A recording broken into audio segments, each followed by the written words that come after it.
Hello and welcome. Today I'm checking out round 14 of the Aerial ESX series. This is Atlanta. Very excited for this track. Again, sorry for the delay on the videos.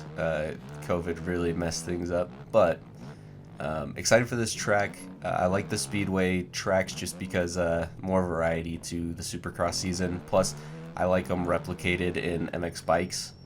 They always seem to turn out pretty good. So yeah, definitely a fan of these. Not gonna hit the fast line there, but you can just double. This track overall, I'd say, is one of the easier tracks probably.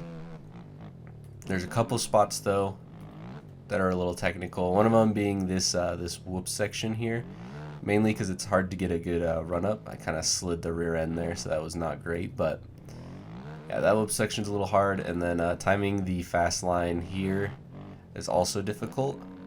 Luckily I downsided that perfect, so you can step over the table, and then yeah, this is kind of the fast line, triple your way through, double out, got a little squirrely at the end. And then Stone Rider decided to keep the massive triple that they ended up taking down, and this thing is quite a huck in the game, that's for sure. I'm fairly indifferent on them taking out the triple in real life, because I can see it from both points. Like, it would be cool to have a massive jump like that for sure. I'm sure all the fans would really enjoy it too, but yeah, at the same time, it's huge, and if you crash on that, you're probably gonna get hurt unless you're Hunter Lawrence. He is so lucky in that. But either way, yeah, pretty indifferent, but I think it's really cool that he kept it in Stone Rider kept it for MX bikes. Now I'm gonna go ahead and try to put in a slightly faster lap, see if we can hit the big line here. So if you double, I case the double, I'm gonna have to slow up again. Doubling through the sand section's pretty fun as well. Kind of messed up the end there, but that's alright. And that triple has a weird lip on the takeoff, so kind of be wary of that. A little better run through the whoops, not the best though. Alright, let's see if I can time this again. We're going a little long. I might have to slow up and go onto the table there. That's alright. Still a pretty fast line. You're supposed to triple single, but I messed up, so I'll just double. It's easy to jump off to the right of the landing, so I'm gonna try to not do that. We're getting squirrely.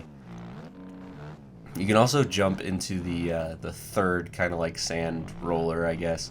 Done it a couple times. It's just you're hitting the takeoff with so much speed that it's easy to get a weird kick or something on the takeoff. So I'm pretty much gonna just jump into the second roller like they were doing in real life. Also very easy to overjump the finish line jump because you come in with so much speed. Alright, this corner, coming up to this corner, it's pretty bumpy and gets pretty rutted after a few laps. Man, I cannot seem to hit this line to save my life, so we'll just keep going double. It's not a whole lot slower to go double through the whole section, but yeah, definitely if you're trying to put in a hot lap, you want to hit that double triple. Alright, that was a slightly better run through the whoops there. See if we can time this again. Going a little long. Let's see if we got it. Nope. That's alright. We'll try to save it. I'm kind of surprised we didn't go down there.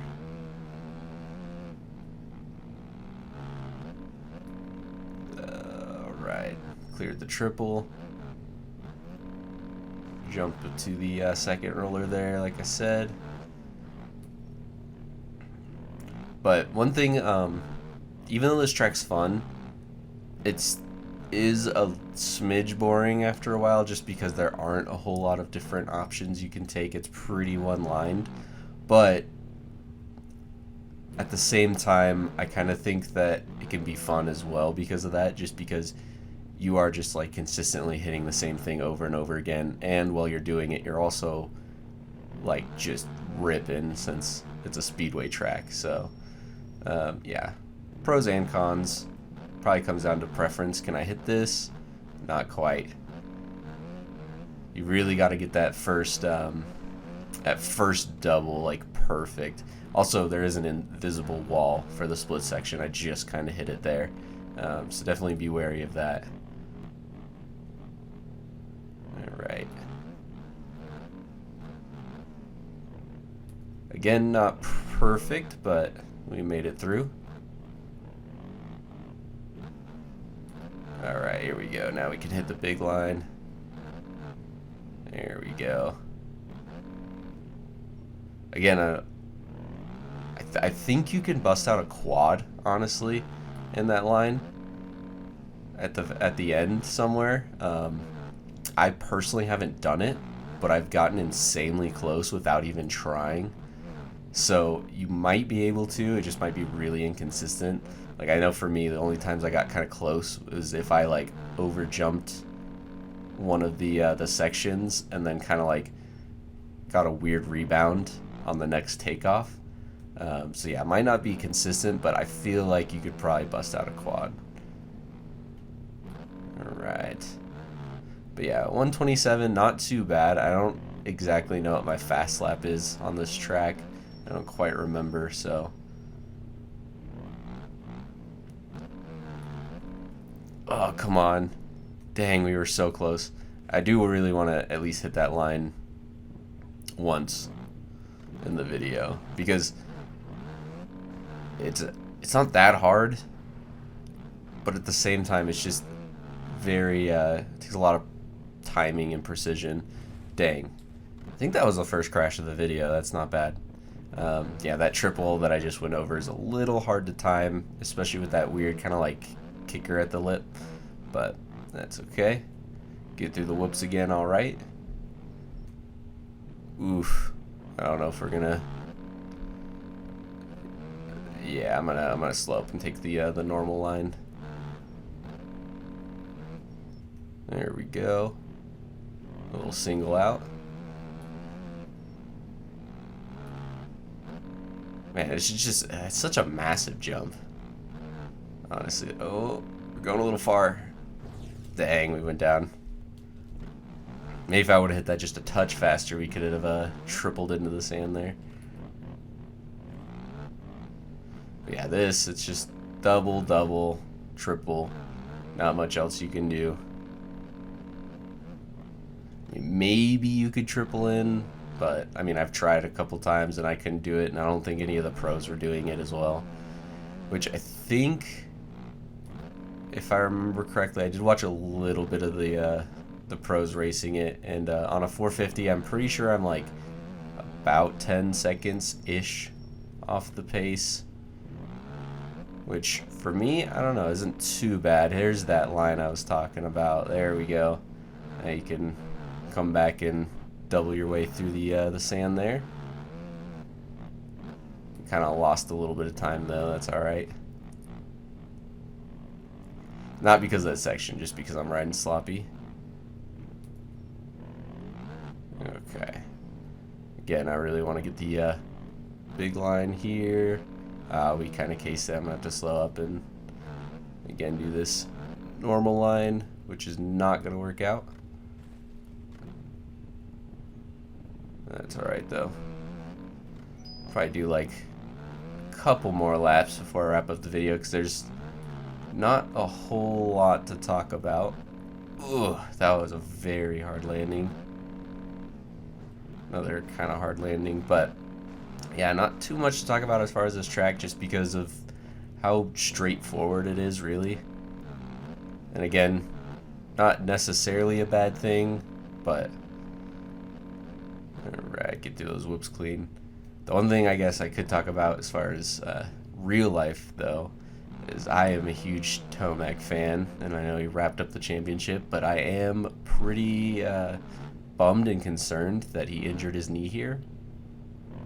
It was, if you remember, I'm pretty sure it's when he kind of slid out a little bit trying to catch Jason in the heat race. I'm pretty sure that's when that happened. We hit the line again. But yeah, I'm really bummed because, oh dang, we hit that invisible wall I was talking about. But anyway, yeah, I'm just bummed because, yeah, huge Tomac fan. and obviously he is fantastic when it comes to outdoors, and I really hope this doesn't affect his outdoors, but I have a feeling it might. So I kind of bummed because I was kind of looking forward to him to winning the 5th championship outdoors. That would have been super cool. Man, I don't know why I'm struggling a lot with this rhythm section now, but that's alright. Can we triple out? Not quite. But with that being said, being a Tomac fan, and I live in Colorado as well, I wasn't at the race in Denver. I almost went, but again, ended up getting COVID. But just watching the replay on TV was pretty cool because, yeah, that crowd was loud. Very loud. Definitely like the loudest of the season, I would say.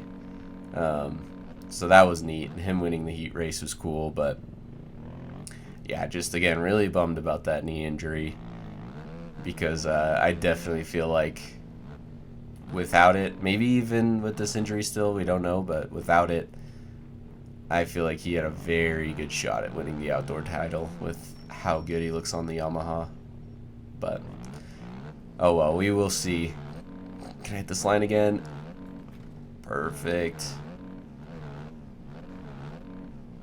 Losing a little bit of time through the sand though, that's alright.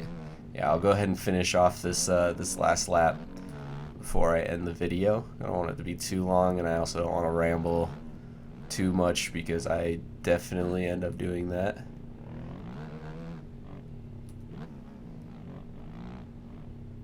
Alright, perfect. There we go. Hit that big line one last time. Man, just barely casing that triple. Ooh, going a little long, but that's okay. I am kind of curious. I'm going to check my ideal lap time after this. See what it says.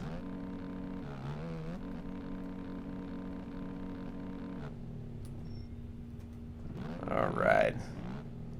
Go ahead and just send it across the finish line. Oh, that actually really scared me. I had no idea that there was a wall there.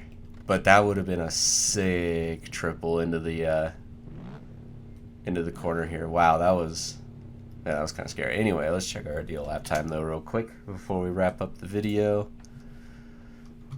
Oh wow, so theoretically I could run a 124 if I was perfect. But yeah, 126.4, not bad. I'm pretty sure that's actually probably my fastest lap so far on this track. So not too bad, but either way, I hope you enjoyed the video. If you did, thumbs up would be awesome. A subscription would be fantastic though. Almost at 1,000 subscribers. So anyway, till the next one.